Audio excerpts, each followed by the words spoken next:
नमस्कार दोस्तों, स्वागत है आपका पंजाब के श्री हरियाणा में। और इस वक्त मैं टीकरी बॉर्डर से करीबन 2.5-3 किलोमीटर दूर बहादुरगढ़ बाईपास के साथ सेक्टर 9 के पार्क में खड़ा हूं। आप देखिए मेरे पीछे लिखा हुआ Maharshi Dayanand park sector 9A Bahadurgarh. ये पार्क भी अब किसानों का ठिकाना बन चुका है। इस पार्क में जगह जगह किसानों के टेंट लगे हुए हैं और इसी पार्क में किसानों की एक ऐसी हट भी तैयार हो रही है जिसमें AC लगा है, जिसमें LCD लगी है। और ये उस गांव का, हम महर्षि दयानंद पार्क में चलते चलते अब उस गांव में पहुंच गए हैं। ये देखिए 0 किलोमीटर तख्तापुरा साहिब, जिला मोगा, पंजाब के इस गांव में प्रवेश कर रहे हैं। आप चारों तरफ देखिए, जो घर की बाउंड्री होती है उस बाउंड्री को रस्सियों के सहारे, रंग बिरंगी नीली और लाल रस्सियों के सहारे एक बाउंड्री वॉल का रूप दिया गया है। और ये इसका एंट्री गेट है। एंट्री गेट से जैसे ही अंदर प्रवेश करेंगे हम, तो साथ में एक पार्क दिखाई देगा। ये पार्क यहाँ पर इन किसानों ने तैयार करवाया है। इन किसानों की एक खास बात मैं ये बता देता हूँ, ये किसान परिवार के बच्चे हैं जिन लोगों ने ये अनोखी हट तैयार करवाई है, जिसमें AC भी लगा है। इस हट में LCD भी लगा है। ये किसान परिवार के बेटे हैं जो कॉलेज गोइंग स्टूडेंट्स हैं, जिनमें कईयों ने MPhil कर रखी है, ग्रेजुएशन भी कर रहे हैं, BSc BCom भी कर रहे हैं। ये देखिए, ये जो छात्र इस समय सीमेंट से जो सीढ़ियाँ बना रहे हैं हट में जाने के लिए, ये खेती करने वाले परिवार के बच्चे हैं और एजुकेटेड भी हैं, अभी पढ़ाई भी कर रहे हैं। और उसके साथ साथ इस किसान आंदोलन में अपने बड़े बुजुर्गों की आवाज़ को बुलंद करने के लिए, कंधे से कंधा मिलाते हुए साथ देने के लिए लगातार जुटे हुए हैं। सबसे पहले आप इसका बाहर का आउटलुक देखिए। ये AC का आउटडोर लगा हुआ है और अंदर पूरी व्यवस्था की गई है। ये जो प्लाई के बक्से हैं और इन प्लाई के बक्सों को जिन बॉक्सेस पे रखा गया है, वो पूरी व्यवस्था करके ये लोग आए हैं। ये इसका डोर है, डोर क्लोजर के साथ पूरी तरीके से व्यवस्था की गई है। बाहर स्विच बोर्ड भी लगाया गया है इलेक्ट्रिसिटी के लिए। इलेक्ट्रिसिटी की भी प्रॉपर व्यवस्था की गई है। आपको मैं अंदर का एक दृश्य दिखाता हूँ। यहाँ पर आप ये देखिए, जो किसानों की हट है, इस हट में एग्जॉस्ट भी लगा है, AC भी लगा है। AC के लिए इलेक्ट्रिसिटी की भी व्यवस्था इन लोगों ने आसपास से ही की है। और ये LCD भी है। इस LCD को चलाने के लिए डिश एंटीना की भी व्यवस्था कर ली गई है। किसानों ने प्रॉपर व्यवस्था की गई है। एक आपको छत का दृश्य भी दिखाता हूं, क्योंकि AC लगाया है तो प्रॉपर व्यवस्था की गई है। ये फोम के बड़े बड़े बॉक्सेस लगाए गए हैं। इसकी सीलिंग की जाएगी प्रॉपर। अभी इसको फिनिशिंग देने का काम चल रहा है। हमारे साथ एक युवा किसान कहें या एक स्टूडेंट कहें, वो साथ में है। इनसे जान लेते हैं कि ये जो हट आप लोगों ने बनाई है, इसकी प्रॉपर व्यवस्था मुझे बताइए कि कैसे ये हट बनाने का विचार आया, क्या खर्चा किया और किस तरीके से इसमें क्या क्या व्यवस्थाएँ की गई है।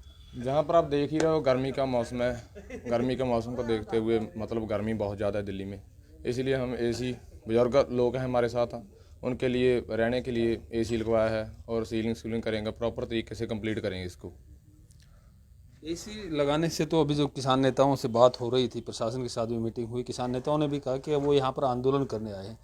AC जैसी व्यवस्था किसानों के लिए नहीं है, वो कूलर और पंखे के सहारे ही काम नहीं, पंखे के सहारे हम जो बुजुर्ग लोग हैं वो नहीं सहन गर्मी सहन करते, उन्होंने लिए तो पर AC ਜ਼ਰੂਰੀ ਹੈ ਨਾ ਇੱਥੇ।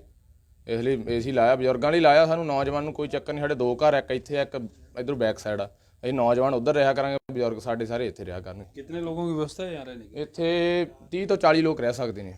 30 से 40 लोग रह सकते हैं। और ये जो पूरा फाउंडेशन सा बनाया है आपने, कैसे बनाया, कहाँ से ये सारा सामान लेके? ਇਹ ਪਿੰਡ ਤੋਂ ਲੈ ਕੇ ਆਏ ਸਾਰਾ ਕੁਝ। ਅਸੀਂ ਪਿੰਡ ਸਾਰਾ ਪਹਿਲਾਂ ਪ੍ਰੋਪਰ ਤਰੀਕੇ ਨਾਲ ਤਿਆਰ ਕਰਿਆ, ਫਿਰ ਸਾਰਾ ਖੋਲ ਕੇ ਇੱਥੇ ਆ ਕੇ ਸਾਰਾ ਫਿਟਿੰਗ ਕਰੀ ਇਹਦੀ सारी ਇੱਥੇ।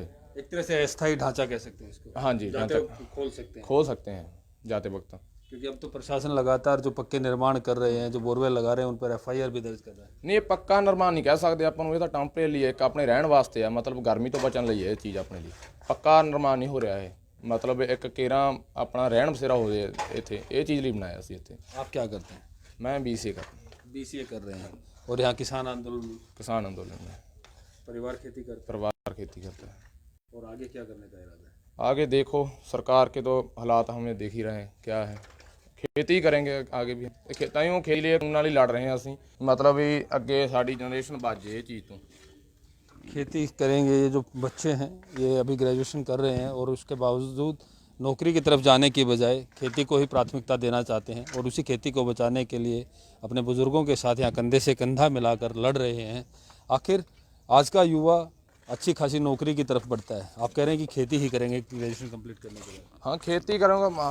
हमें सरकारों की नीतियों ਦੇਖ ਹੀ ਰਹੇ ਹਾਂ ਕਿ ਇਹ ਆਪਣੇ ਕਿਹੜੇ ਕਾਲੇ ਕਾਨੂੰਨ ਬਣਾਏ ਨੇ, ਇਹ ਮਤਲਬ ਸਾਨੂੰ ਖਤਮ ਕਰਨ ਲਈ ਬਣਾਏ ਨੇ। ਮਤਲਬ ਵੀ ਸਾਡੀ ਏਜੰਸੀ ਆਉਣ ਵਾਲੀਆਂ ਪੀੜ੍ਹੀਆਂ ਸਾਡੀਆਂ ਸਾਰੀਆਂ ਖਤਮ ਹੋ ਜਾਣ।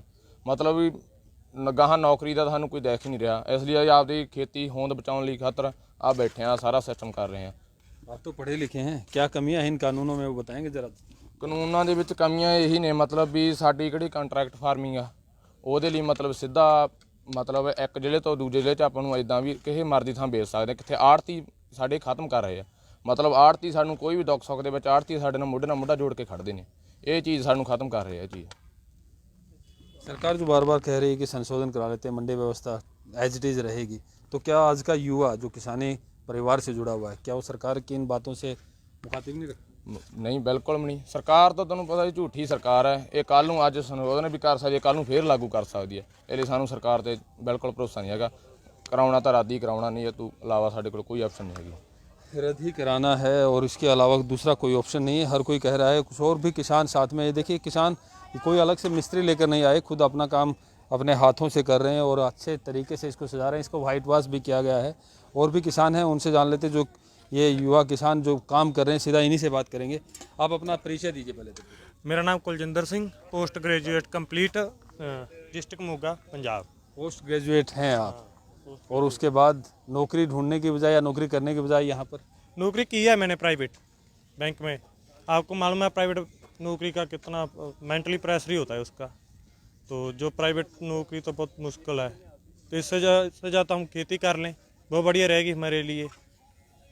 खेती कर रहे हैं आपके परिवार में भी, आप भी अब खेती से जुड़ना चाह रहे हो नौकरी छोड़ के। ऐसी क्या मजबूरी है कि आप अपना खेत छोड़ के आज यहाँ इस किसान आंदोलन में और इस तरीके से हट बना रहे हैं?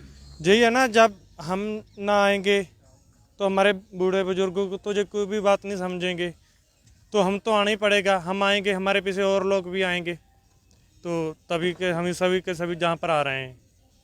अब तो गेहूं कटाई का टाइम आ गया, गेहूं की फसल पककर तैयार हो गई है। नहीं, तभी भी आएंगे हम। हमारे ऐसे ना ग्रुप बन जाते हैं, जैसे हम 20 आदमी आ गए, 20 जो हमारे गांव वाले हैं वो हमारी खेती देख रहे हैं। जब वो आएंगे तब हम उसकी खेती देखेंगे। ऐसे हो रहा है अब। गांव वाले खेती देखेंगे। आप इसके हट के अगर दोबारा से बात करें, इलेक्ट्रिसिटी की कहाँ से व्यवस्था की और अब तक इस पर कितना क्या खर्च हो चुका है? इलेक्ट्रिसिटी हमने वहाँ से ली है, अपने ट्रांसफार्मर से केबल डालकर लाए हैं। अब इन पर कम से कम 1 लाख के तकरीबन खर्चा आ जाएगा। तो पैसा आप लोगों ने खुद इकट्ठा किया या गांव से लेकर आए? नहीं, हमने खुद इकट्ठा किया, हमारे गांव के और हमारे जो फॉरेन में रहते हैं हमारे भैया सभी गांव के, उन्होंने हमारे गाँव की बहुत सपोर्ट है।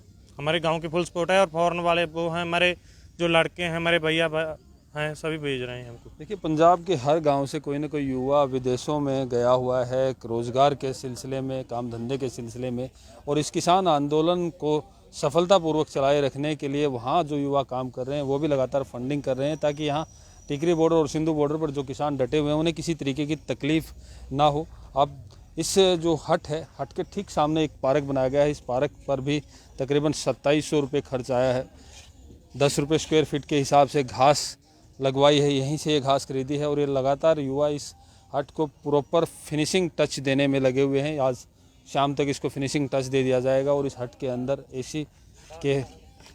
एसी की हवा में बुजुर्ग किसान रुकेंगे। और ये युवा जो इस हट को तैयार कर रहे हैं, ये कूलर और पंखे की हवा के अंदर यहाँ किसान आंदोलन में डटे रहेंगे। एक बुजुर्ग किसान भी हमारे साथ हैं, उनसे भी बात करते हैं कि लगातार किसान आंदोलन आगे बढ़ता जा रहा है। 112 दिन के करीब हो गए हैं और उसके बाद सरकार से बात बन नहीं रही। इसी बीच आपकी फसल, जिस फसल को खेतों में लगाकर आप यहाँ पर आए थे, वो फसल पककर तैयार हो गई है। फसल तो पक के तैयार हो गई है, ਜਿਹੜੇ ਪਿੱਛੇ घर के है फसल सांभ ਲੈਣਗੇ। ਉਹ फसल की चिंता नहीं है आपको कि मेरी फसल जिसको मैंने अपने अरमानों से सींचा था? नहीं, कोई चिंता नहीं फसल की। फसल नालों तो ये चिंता ਵੱਡੀ है। कौन सी चिंता बड़ी, फसल की या किसानी की? ਆਹ ਜਿਹੜੀ ਸਰਕਾਰ ਦਿੱਕਤਾਂ ਖੜੀਆਂ कर रही है, सब तो ਵੱਡੀ है। फसल की एक बारी चिंता कर लेंगे, अगे भी चिंता ये बड़ी है कि तीनों कृषि कानून रद्द कब होंगे। चिंता ये नहीं कि खेतों में खड़ी फसल का क्या होगा, क्योंकि उसकी व्यवस्था प्रॉपर करके आए हैं। दोबारा से वही युवा किसान जो बीएससी कर रहे हैं उनसे एक बार फिर से जुड़ते हैं। सीधी सिंपल सी बात है कि जिस खेती को बचाने के लिए आप लोग यहाँ सड़कों पर डटे हुए हैं, वो खेती पककर, गेहूँ कनक पककर खेतों में तैयार है, कटने का इंतजार हो रहा होगा। कैसे उसमें और इस आंदोलन के बीच सामंजस्य बना रहेगा? ਸੰਜਮ ਵੈਸੇ ਮੇਰੇ ਬ੍ਰਦਰ ਨੇ ਪਹਿਲਾਂ ਦੱਸਿਆ ਤੁਹਾਨੂੰ ਕਿਵੇਂ ਵੀ ਸਾਡੇ ਗਰੁੱਪ ਬਣਿਆ ਪਿੰਡਾਂ ਦੇ ਵਿੱਚ, ਮਤਲਬ 20 ਬੰਦੇ ਹੁਣ ਆ ਗਏ, 20 ਬੰਦੇ ਹੁਣ ਅਗਲੀ ਵਾਰ ਆਉਣਗੇ ਇੱਕ ਹਫ਼ਤੇ ਤੋਂ ਬਾਅਦ। ਉਹ 20 ਬੰਦਿਆਂ ਦਾ ਕਿਹੜਾ ਕੰਮ ਆ, ਉਹ ਮਗਰਲੇ ਜਿਹੜੇ ਸਾਡੇ ਪਿੰਡ ਵਾਲੇ ਉਹ ਲੋਕ ਸਾਂਭਣਗੇ। ਇਦਾਂ ਕਰਕੇ ਸਾਡਾ ਸਰਕਲ ਇਦਾਂ ਚੱਲੀ ਜਾਂਦਾ, ਸਾਨੂੰ ਕੋਈ ਇਹ ਦਿੱਕਤ ਨਹੀਂ ਆ ਰਹੀ ਇਹਦੇ ਵਿੱਚ। ਸਾਨੂੰ ਮਤਲਬ ਵਧੀਆ ਆਪਦਾ ਕਿੰਨਾ ਟਾਈਮ ਰੱਦ ਨਹੀਂ ਹੁੰਦੇ, ਅਸੀਂ ਜਾਂਦੇ ਨਹੀਂ ਹੈਗੇ ਇੱਥੋਂ। ਇਹ ਸਰਕਾਰ ਨੂੰ ਸਮਝ ਲੈਣਾ ਚਾਹੀਦਾ। सरकार को तो ये समझ लेना चाहिए कि ये किसान यहाँ से जाने वाले नहीं हैं। लेकिन किसानों से एक बात और जान लेते हैं कि देश भर में अब दोबारा से कोरोना की एक लहर चल रही है और लगातार कोरोना के मामले भी सामने आ रहे हैं। ऐसे में यहाँ जो बैठे हैं किसान, उस क्या सोचते हैं, क्या वैक्सीनेशन के बारे में क्या विचार है आप लोगों का? ਕੋਈ ਵਿਚਾਰ ਨਹੀਂ ਹੈਗਾ। ਆਪਾਂ ਇਲੈਕਸ਼ਨ ਦੇਖ ਲਓ, ਹੁਣ ਇਲੈਕਸ਼ਨ ਹੋਈ ਜਾਂਦੇ ਨੇ ਸਟੇਟਾਂ ਦੇ ਵਿੱਚ, ਉੱਥੇ ਤਾਂ ਕਰੋਨਾ ਵਾਇਰਸ ਹੋ ਨਹੀਂ ਰਿਹਾ। ਕਿੱਥੇ ਹੁਣ ਰੈਲੀਆਂ ਹੋਈ ਜਾਂਦਾ, ਉੱਥੇ ਨਹੀਂ ਕਰੋਨਾ ਵਾਇਰਸ ਹੋ ਰਿਹਾ। ਹੁਣ ਕਿੱਥੇ ਕਿਸਾਨ ਬੈਠੇ ਇੱਥੇ, ਅਸੀਂ ਇੰਨੇ ਦਿਨ ਹੋ ਗਏ ਇੱਥੇ ਬੈਠਿਆਂ ਨੂੰ, ਅੱਜ ਦੇਖ ਲਓ ਸਾਨੂੰ 120 125 ਦਿਨਾਂ ਦੇ ਕਰੀਬ ਹੋ ਗਿਆ ਸਾਨੂੰ ਤਾਂ ਇੱਥੇ ਕਿਸੇ ਬੰਦੇ ਨੂੰ ਕੋਈ ਕਰੋਨਾ ਵਾਇਰਸ ਹੋਇਆ ਨਹੀਂ ਹੈਗਾ। ਇਹ ਸਾਰੀਆਂ ਸਰਕਾਰ ਦੀਆਂ ਚਾਲਾਂ ਨੇ, ਅਸੀਂ ਇਹਨਾਂ ਨੂੰ ਫੇਲ ਕਰਕੇ ਛੱਡਾਂਗੇ। तो वैक्सीनेशन जो सरकार कर रही है उसके लिए बुजुर्गों को लिए प्रॉपर व्यवस्था की गई, टिकरी बॉर्डर पर भी कैंप लगाए गए हैं। ਨਹੀਂ ਕੈਂਪ ਲੋੜ ਹੀ ਨਹੀਂ, ਸਾਡੇ ਬਜ਼ੁਰਗ ਪੂਰੇ ਤੰਦਰੁਸਤ ਨੇ, ਪੂਰੀ ਚੜ੍ਹਦੀ ਕਲਾ ਦੇ ਵਿੱਚ ਨੇ, ਸਾਨੂੰ ਕੋਈ ਲੋੜ ਨਹੀਂ ਵੈਕਸੀਨੇਸ਼ਨ ਦੀ। वैक्सीनेशन की भी ज़रूरत नहीं है क्योंकि किसान तो पहले दिन से कह रहे हैं कि कितने दिनों से 112 दिन से ये लोग यहाँ पर डटे हुए और किसी में भी कोरोना की कोई दिक्कत या कोई सिम्टम्स नहीं आए। लेकिन उसके बावजूद कोरोना तो है, डॉक्टर्स भी मानते हैं और बुज़ुर्गों को विशेष एहतियात रखने की ज़रूरत है। वैक्सीनेशन सेंटर भी HL सिटी के पास टिकरी बॉर्डर पर बनाया गया है, तो स्वास्थ्य विभाग भी लगातार मोटिवेट कर रहा है। लेकिन बावजूद उसके किसानों की चिंता सबसे बड़ी ना कोरोना चिंता है और ना खेत में खड़ी फसल चिंता है। चिंता इस वक्त ये है कि तीनों कृषि कानूनों की ये लड़ाई कब तक रहेगी, और जब तक ये लड़ाई रहेगी, जब तक सरकार उनकी बात नहीं मान लेती, और सरकार को मनाने के लिए ही इस तरीके से कच्चे पक्के मोर्चे बनाए जा रहे हैं। ये जो आपने देखा जिसमें AC लगी हुई है, ये हट, मॉडर्न हट कह सकते हैं, इसमें ये अस्थायी हट है, पक्का निर्माण नहीं है। हालांकि किसानों ने पक्का निर्माण भी किया, बोरवेल भी लगाए, उसके बाद प्रशासन ने FIR दर्ज की। लेकिन किसान तो साफ साफ सरकार को यही कहने आए हैं कि सरकार तीनों कृषि कानूनों को रद्द करे, MSP पर कानून बनाए। वो अपने घरों को लौट जाएंगे क्योंकि वो यहाँ बसने नहीं आए हैं, आंदोलन करने आए हैं, सरकार को मनाने आए हैं। और सरकार से हर बार किसानों की इतनी ही गुजारिश रही है कि तीनों कृषि कानून रद्द हों और MSP पर नया कानून बने, जिससे खेती किसानी बची रहे, देश का आधार बचा रहे। प्रवीण कुमार धनखड़, पंजाब केसरी, टिकरी बॉर्डर।